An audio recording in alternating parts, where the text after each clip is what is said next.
Remember this gem? Back in my day, this was all the kids on the playground were talking about, and rightfully so. Gunman Clive for the 3DS was an amazing side-scroller with tight gameplay, unique aesthetics, and most importantly, it was arguably the best deal on the eShop. Gunman Clive only cost $2, so you couldn't go wrong by purchasing it. The same can be said about the sequel, Gunman Clive 2, which was once again a wonderful game with a small price tag. And you all know the saying, great things come in small packages. Darn tune, that must mean I'm really great.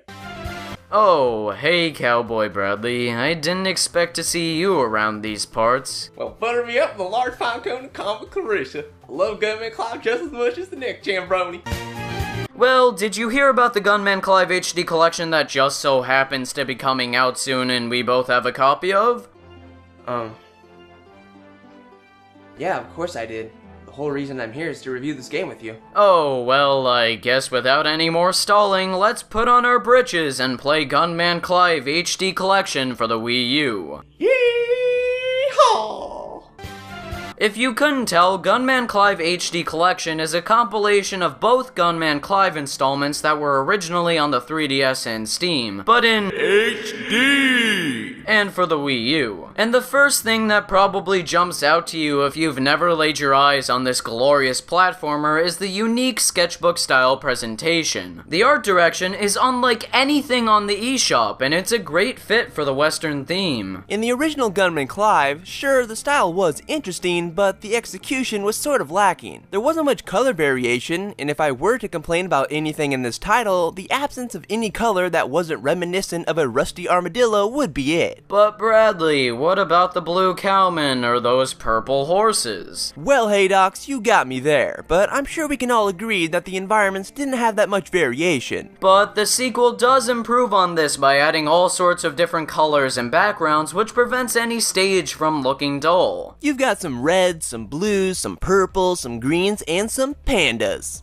Panjam. Plus, Gunman Clive 2, and 1 for that matter, have some brilliant and fluid animations and character models. Gunman Clive himself looks sharp, and you could say the same thing about the hottie-batati Ms. Johnson, the illustrious Chieftain Bob, and Donald Duck. Overall, the visuals, especially now in HD, look fantastic. I can gladly say too that the transition from 3DS or Steam to the Wii U hasn't brought along any graphical bugs or frame rate issues. But unfortunately, the same can't be said about the sound design. Don't get me wrong, Gunman Clive 1 and 2 have some phenomenal soundtracks that harken back to the good old days in the Western frontier, but throughout my adventure I encountered multiple sound hiccups. One time I was just casually dying over, and all of a sudden the musical track of the stage started playing over the other one. Then another track played over that one until the music sounded something like this.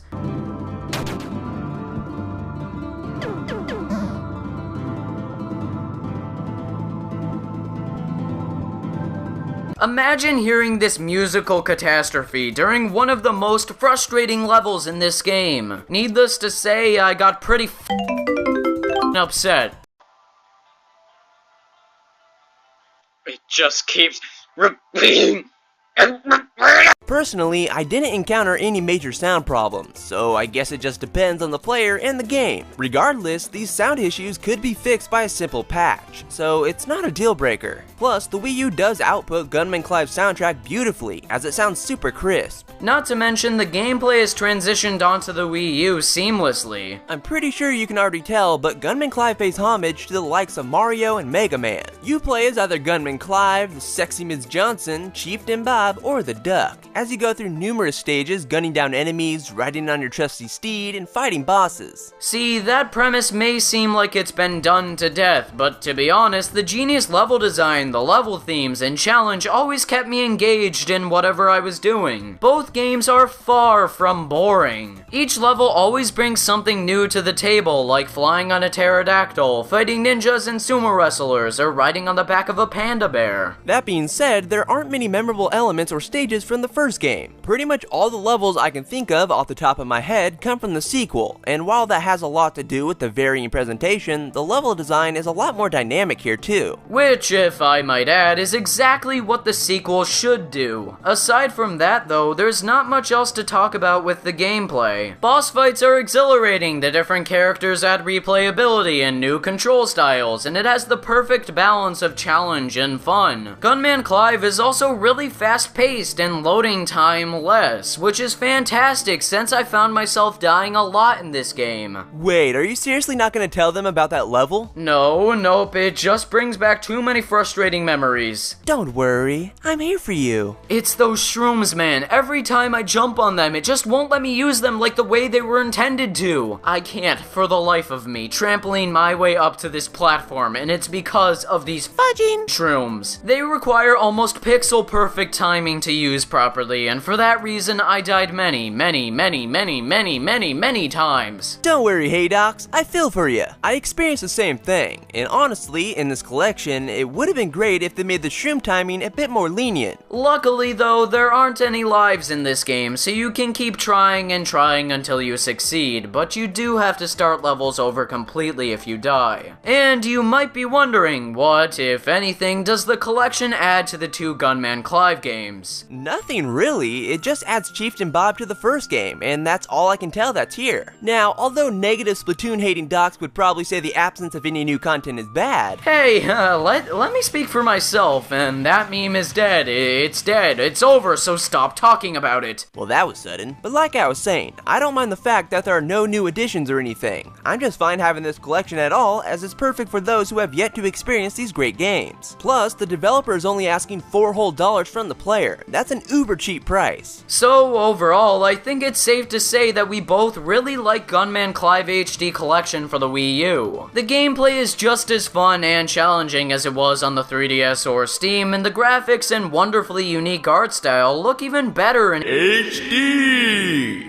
Sorry, I really wanted to do that again. But yeah, and for only $4, you can't really go wrong with this purchase. While both games are relatively short, I think they are worth $4. After all, there is always the added bonus of all the new characters to increase replayability if you finish both games in a couple hours. Plus, this port is finely crafted, and despite there being minor musical bugs, it's pretty solid technically. If you don't have Gunman Clive 1 or 2 already, first of all, what are you doing with your life? And secondly, get this Wii U collection. They're great action platformers and probably the best deal on the eShop. Once again, I'd like to thank my compadre BradleyNews11 for joining me on my adventures in the Wild West and for this review. If you haven't already, I'd go subscribe to him on his web zone, youtube.com/user/haydoxic. You can just click the link on screen if you want to be instantly teleported there. Aw, jeez, thanks, butthead. Hey, wait a second, that's wrong. But as always, if you disagree or agree with me, let me know in the comment section below. Thank you so much for watching and take care. Have a wonderful day and good- youtube.com/user/BradleyNews11.